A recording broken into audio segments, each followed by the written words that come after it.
If you want to do a little bit of work today and still be getting paid for it 13 years from now, then watch this video. If you don't want to do a little bit of work today and still be getting paid for it 13 years from now, then don't watch this video. Either way, it's only going to take me about 5 minutes to break it down.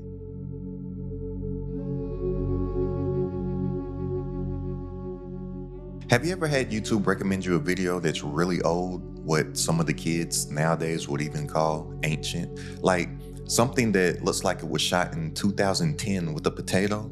Well, that just happened to me, and it just reaffirmed what I already think about this platform. And every single time I get suggested an old video like this, it just confirms what I already hold true to my belief system about YouTube. Now look, I've made over 7 figures online in my business. My very first digital product did a little over 900K. I've built an Instagram following of over 100,000 followers. I've done the TikTok thing. I've ran ads. Like the most money that I've spent on ads in a single month is a little over $100,000. And I have never, ever seen anything that has the power of YouTube and has the compounding effect over time like YouTube has. So let me show you what happened to me that just reaffirmed on why I have all chips in on YouTube and why you should too. So look, yesterday I was browsing YouTube and I saw a video that grabbed my eye. It got my attention, right? It was talking about how this college football player for the University of Colorado, how he was out hiking and he saw a puppy on his hike and basically saved the puppy. It's a classic man finds dog in the woods, takes care of dogs. Now the dog and the man live a happily ever life, right? Happily ever after ending. One of those feel-good stories, right? Well, once YouTube saw that I consumed that content, YouTube started to do what YouTube does, and it did this. As soon as I got done watching that video, YouTube recommended me this video immediately. Sleepy puppy falls asleep on baby. The thing that really got my attention on why I was like, dang, YouTube is so powerful for a business and YouTube is so powerful for an entrepreneur. Look at when this video got uploaded. This video got uploaded 13 years ago, all right? 13 years ago. So since I was in puppy mode, since I was watching puppy videos, I went ahead and I clicked this too. Not to see the cute little puppy falling asleep on the cute little baby, but for research purposes also, because I'm like, okay, this is getting suggested to me 13 years later. And guess what I saw once I clicked that video? The top comment on the video said this: YouTube recommended this 13 years later. Other people had that same realization and epiphany that I did, and YouTube is suggesting this video to people every single day, every single hour, 13 years later. This one video posted one time is still getting clicks, views, comments, engagement, and attention 13 years later. There's no boosting, there's no reposting, there's no algorithm hacks. It's just value that stood the test of time. And then, guess what I saw on the first video that YouTube suggested that I watch? Up under this, another video from 7 years ago. So, YouTube saw that I watched a video about a happy puppy story. So then it saw that I clicked that video, which means that I'm interested in it. And then it saw that I watched that video, which means that I liked that video. Instantly, YouTube recommended me a video from 13 years ago about another puppy, something that I had just got done watching. And then up under that, it also recommended me a video from 7 years ago. This just reaffirmed to me what I had already known to be true, but YouTube is digital real estate. You can build it once and it can pay you forever. Now this video right here, it's not about puppies.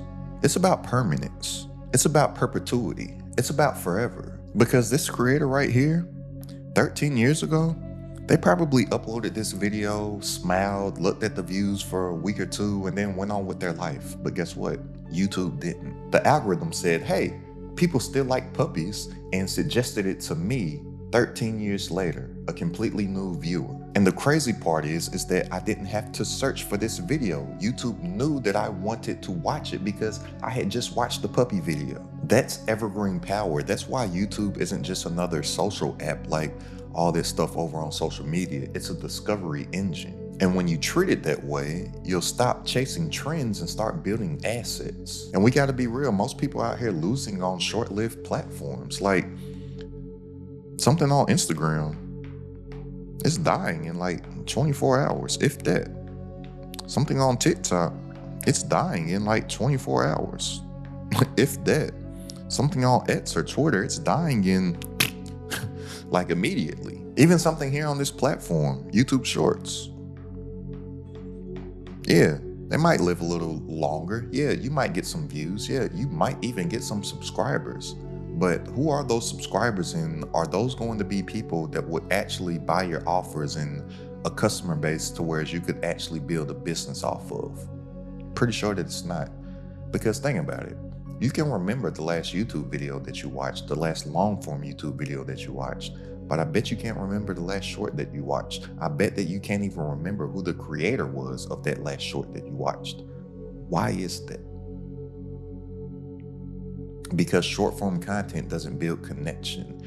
And true contentpreneurs, true people that are using content to drive traffic to their business, they build connections with people because people buy things from people that they know, like, and trust. But with all of these, your work expires. With YouTube, your work compounds. YouTube is the only platform where a video that you made years ago can still bring in views, get in front of a new audience, and get new leads and new sales on a daily basis. And I'm speaking from experience as well. This isn't just all theory, because I started to take my YouTube journey seriously about 1.5 years ago. I still have videos on a daily basis that I posted 1.5 years ago that are bringing in new viewers, bringing in a new audience, bringing in new leads, new sales, new money, and I did the work 1.5 years ago. Well, what happens 5 years from now, 7 years from now, 13 years from now, when those videos are still bringing in the right type of audience, the right type of views, the right type of attention, the right type of leads, and the right type of sales? It's going to be a crazy compounding effect.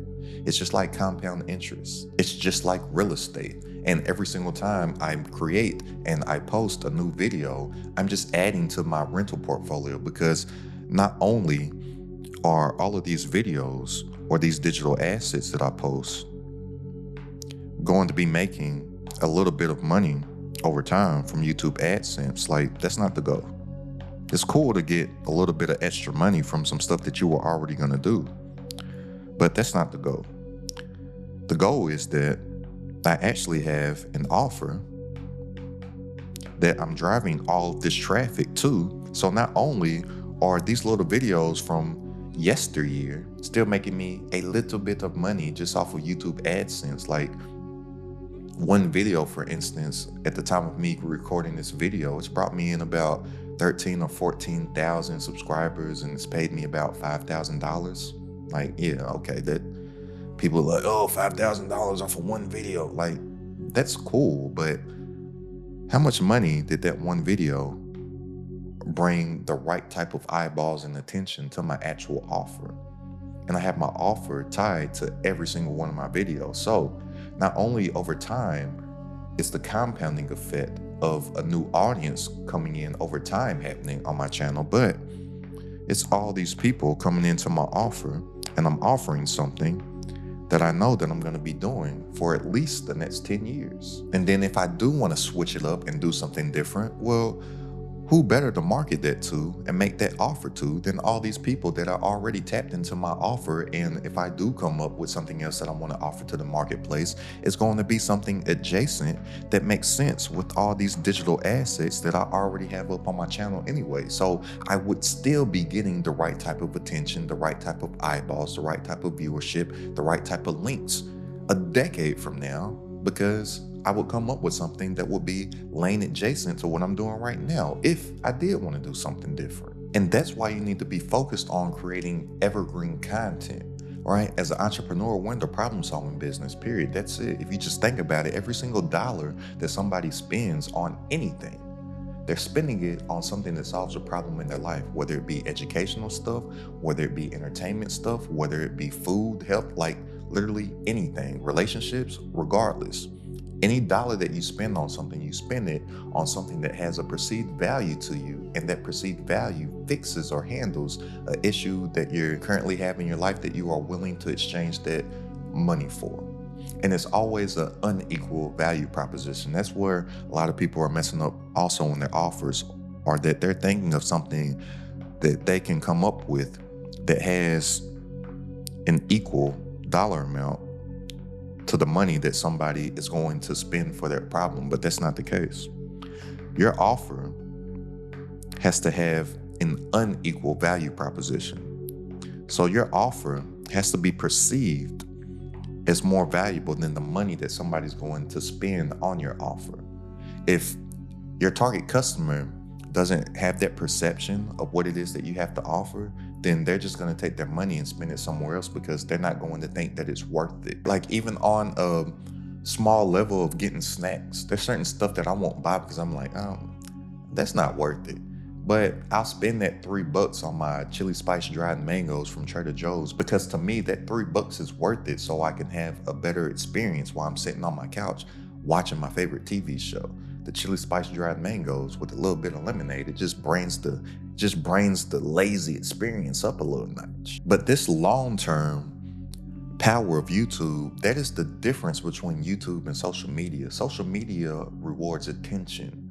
YouTube rewards value, because when you post something valuable, YouTube remembers it. It catalogs it, it archives it, and then it recommends it to the right person at the right time, even a decade later. That's why I always say that you need to stop trying to go viral and start trying to get discovered forever. Because what a lot of people don't realize about YouTube is this. The origins of YouTube is that it started off as a dating site. A lot of people don't know this. And even how YouTube works to this day, it's still built off of the principles of that initial dating site that the founders initially wanted it to be. They pivoted once they started to see what people were using YouTube for, but it was a dating site and it was still called YouTube. The whole point was to put you on the tube in order to attract the mate, right? So if you think of YouTube as the dating website that it was intended to be, well, what do dating websites do?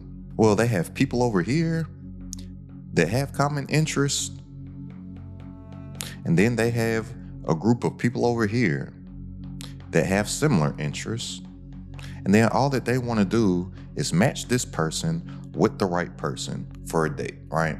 That's what YouTube was originally built off of. But when they pivoted to what we know YouTube to be today, the core principles of this is all the same. So on YouTube, they basically have a catalog of videos over here, and then they have a whole bunch of people over here that have different interests. And all that YouTube wants to do is match the person to the video that they want to watch and the video to the person that wants to watch that video. And that's it. And that's how YouTube makes their money, because YouTube makes their money from ads. So the only way that YouTube can make money is if a marketer or an advertiser chooses to pay to get on top of some content. So it's in YouTube's best interest to show people what it is that they actually want to see, so they can go to these advertisers and say, hey, look at all these eyeballs that we have over here. Look at all these impressions that we have. Are you willing to pay to get in front of some of these eyeballs? Are you willing to pay for some of these impressions? Those advertisers say yes. That's how YouTube makes their money. So that's why I hate it when creators say stupid stuff like, oh, the algorithm hates me. The algorithm's not in my favor. The algorithm is in your favor, because if YouTube doesn't place videos that people want to watch in front of those people, then they make no money, because they wouldn't have the impressions, they wouldn't have the audience, they wouldn't have the eyeballs that advertisers are willing to pay to get in front of. The problem is that you don't know what type of content to make for a particular person. And then if you're thinking like a contentpreneur instead of a content creator, you're thinking about an offer that you can offer to these people to help them with the particular problem that they're going through. And you can help them and educate them and teach them about this situation or about this problem or about your solution through your content, because that's how you really make the money.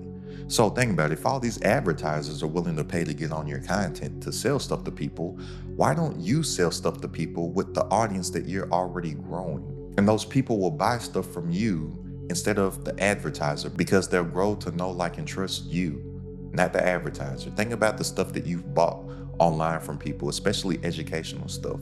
You've probably bought from people whose content that you consume. You probably skip through all those ads that you see. Even on this video, you're sitting here listening to me. I'm pretty sure you probably skipped every single ad that popped up in your face. So you need to make the right type of content so YouTube can match you with the right type of viewer. Just like if we're taking it back to this dating example, if we have these pool of people over here and these pool of people over here, well, certain things that somebody would show in their dating profile is going to attract this type of person. That's why I remember a couple years ago, I was in Dubai with some of these big internet marketers, some of the Lamborghini bros and all that type of stuff. And they were sitting there talking about how they have problems attracting good women in their life. Like, y'all, man, these women, man, they just want my money and blah, blah, blah. And then this one guy, he was even talking about how, like, being a celebrity was being a detriment to his life because he can't do anything peaceful. So he was like, man, even outside of the women just wanting to date me for all my money and my car and all this type of stuff, man, just people everywhere I go, they're taking pictures, they hollering my name. It's just, man, I just sometimes, I just want to live a regular life, And I was sitting there listening to these idiots. Like, y'all sound dumb as hell right now. Like, the only reason you're attracting women like that is because you lead with that type of stuff. You show people money nonstop. You show people cars nonstop. You show people jewelry nonstop. Therefore, if that's what you're putting out to attract someone, then the people that are into that type of stuff are going to be attracted to that.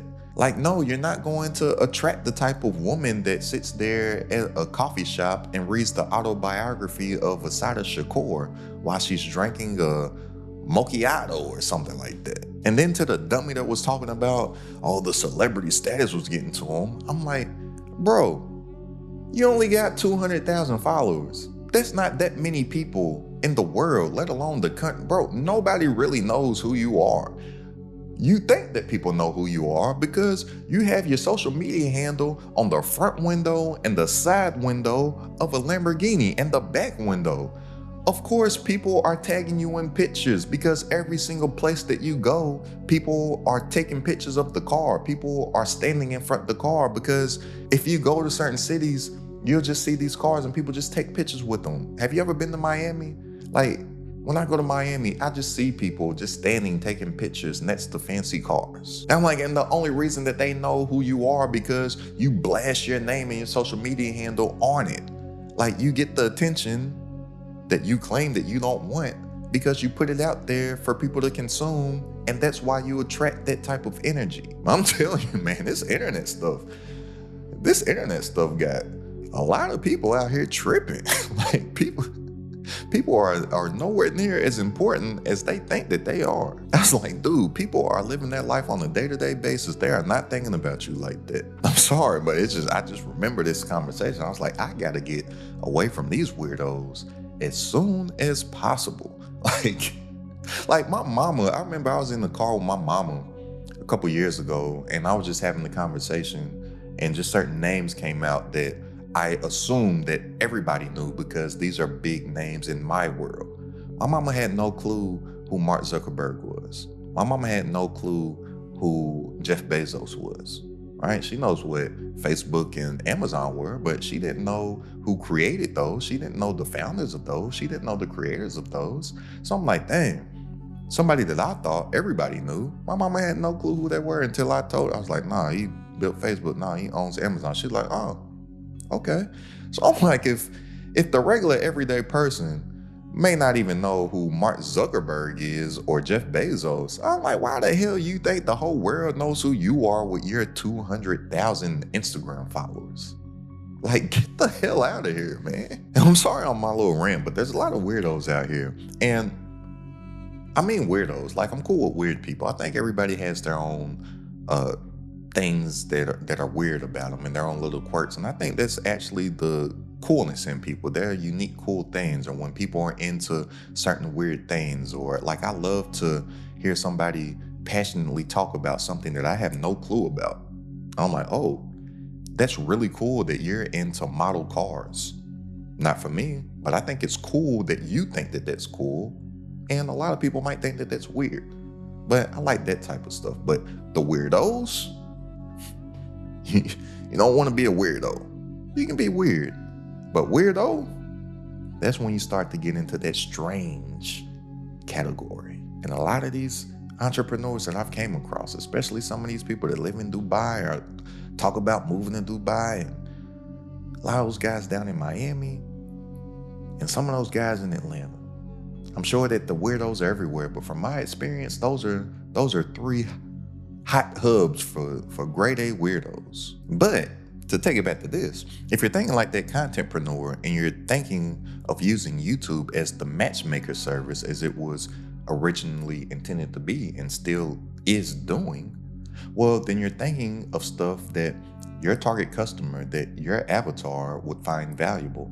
And you only make that stuff for them. So then YouTube will suggest that stuff to them and you will get matched to the initial person. And you continue to make this content only for them over time, and all of your previous assets will still be getting recommended to them over time. Because if somebody has this problem today, they'll probably still be having that problem 3 months from now.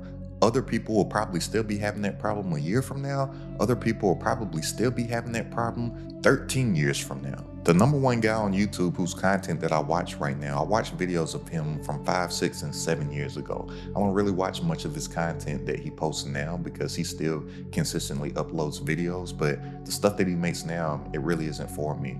But certain things that I'm looking to get over, certain hurdles and learn how to do, he was talking about it 5, 6, and 7 years ago. Guess what? Pretty much every time I hop on YouTube, they suggest me a video of his from over 5 years ago. Nothing else has that effect. Nothing else has that power. Nothing else has that long-term compounding power. So if I could put it in like another business term, all that short form social media content is like a flyer, right? And flyers, people, they crumble them up, they throw them away, right? But YouTube, like I said, it's like real estate. Flyers get thrown away, real estate appreciates. And when you're thinking like this and you're thinking of actually building a marketing engine that can get you the right type of views, the right type of leads, and the right type of customers over time, instead of thinking like how most people are doing, just thinking of some side hustle stuff. And that's why they jump in to so many different things so many times, because now they want to do faceless shorts. And a few months ago, they wanted to do e-commerce, and then they wanted to do drop shipping, and then they wanted to do faceless digital products, and then they wanted to do resell master rights digital products, and then they wanted to do crypto, and then they wanted to do whatever the new thing is that somebody talks about, a fast way for you to make some passive income. Well, that's why they're attracted to all these flyers, and they're always throwing up flyers about something new that they're doing. But if you really want to build a business and build a long-term career working for yourself within your business, doing something that you're actually passionate about, helping people that you're actually passionate about helping, and people that you truly can add value to and help them with your intellectual property, with your knowledge, well, you don't want to just be throwing up all these flyers all the time. You want to build inventory right here. You want to build a catalog of these digital assets that'll be working for you all the time, over time. That's why the richest creators that you see out here, they're not the ones chasing trends. They're the ones building these timeless assets over time. Just think about your favorite creators. Where do they build their authority? Even those people that might have multiple channels, it's typically going to be YouTube. And if you look at the origins of these people, it was YouTube.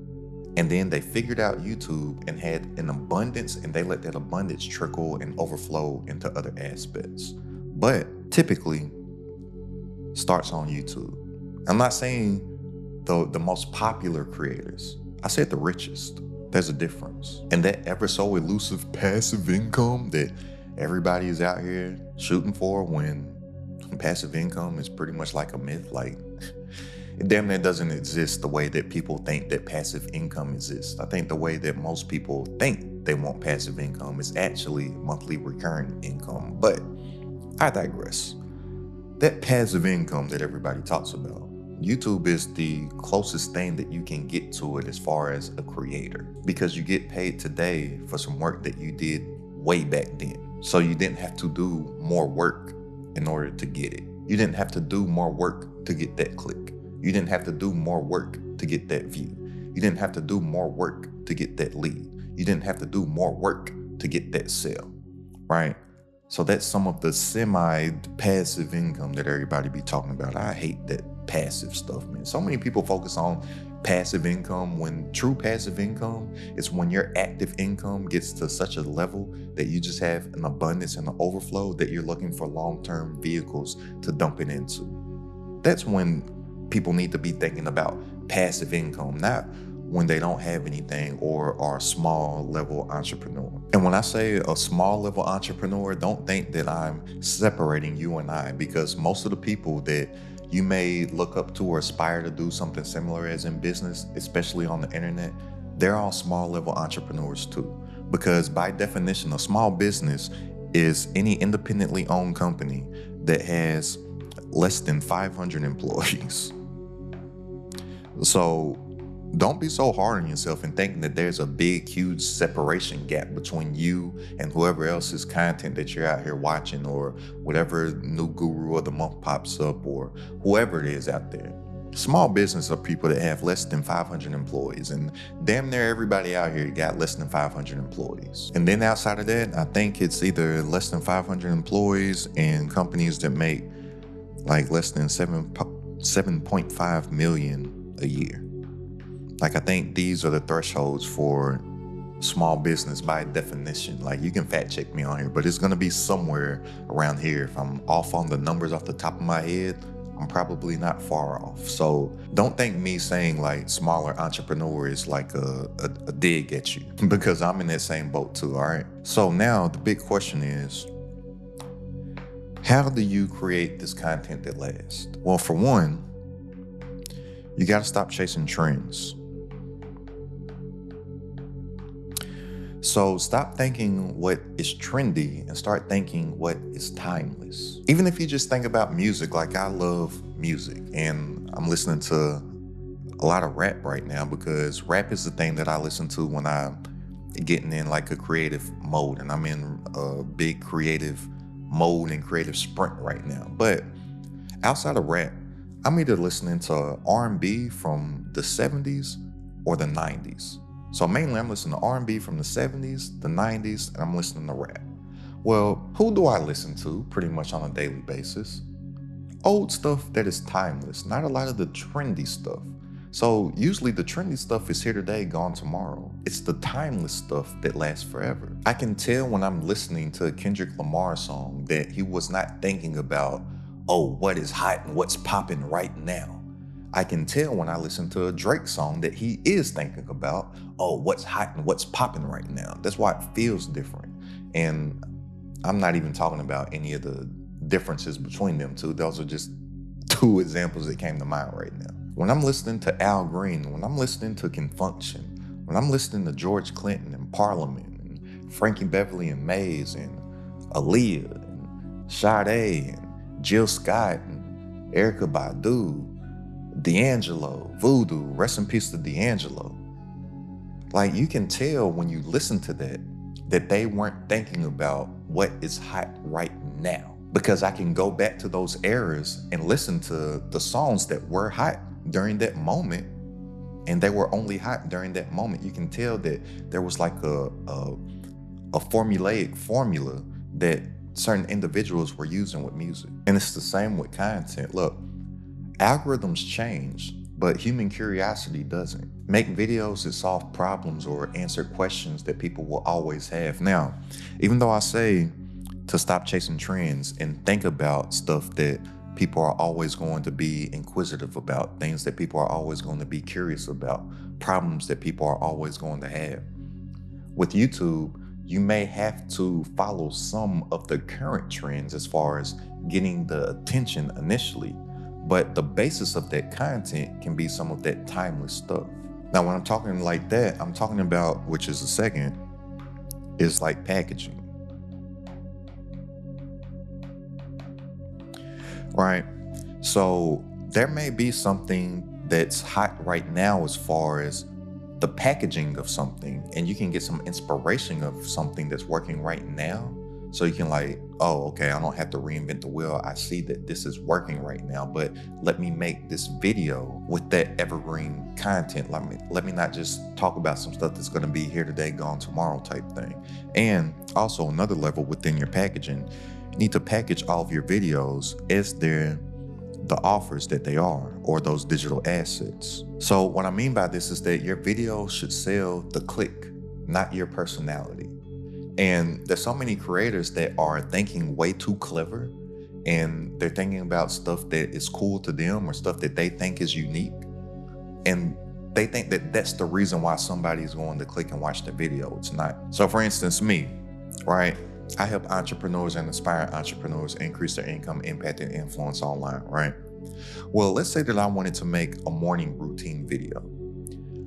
What other people that would do that want to make videos for entrepreneurs, they might make a morning routine video titled Morning Routine for Entrepreneurs. Whereas I would make a video titled This Morning Routine Made Me $10,000 a Month. That's timeless because people will always want that. But people may not always want the morning routine for entrepreneurs. So let's say that somebody is a healer. Well, they may say the morning routine for healers, or they'll say the morning routine for growth, or they'll say the morning routine for guidance, or whatever general thing, instead of the morning routine for insert whatever pain that somebody needs to be healed for. Because people will always be searching for the solution to whatever they need to be healed for. But people aren't always going to just want some general morning routine. Like, who is the morning routine for? Somebody that's in the health and wellness space or something like that may just say, this diet loses weight, versus this diet gets you washboard abs in 12 weeks, or this diet stopped my period pains, or this diet cured my erectile dysfunction. Like, what is the diet for? What is a pain that people will be looking for a solution for long-term over time? And that's why I say that you need to package your videos like offers, because something that a lot of entrepreneurs struggle with also is the offer, right? They're not positioning their offer to a particular person with a particular painful problem. Their offers just sound pretty general. That's why they have trouble selling their offers, because the marketplace doesn't know who it's for. It's the same way with your videos. Your videos are like an offering to the marketplace, and people need to know that it's for them. And then third, you need to link every video to your offer or to your business. If your video doesn't lead to a logical next step to tap in deeper within your ecosystem, then it's just entertainment. You should have one clear link with one clear call to action. And then the fourth thing is that you need to think in series, not singles. And me saying series doesn't feel good right now, because at the time of me recording this, baseball playoffs, I was rooting for the Seattle Mariners and they lost to the Blue Jays last night. So series just has me thinking about like the World Series and whatnot. But you need to think in series instead of singles. So build like content banks. Build banks of content. A lot of people, they're just thinking of each video like a little one-off single. They're thinking about just making one episode of something. So if you think of the word channel, you need to think about your YouTube channel as if it is a TV. Look at this old school big bet. I'm gonna make this one of those big bet. This is before the flat screens, if you remember those big booty big screen TVs. But think about YouTube like it is a TV channel.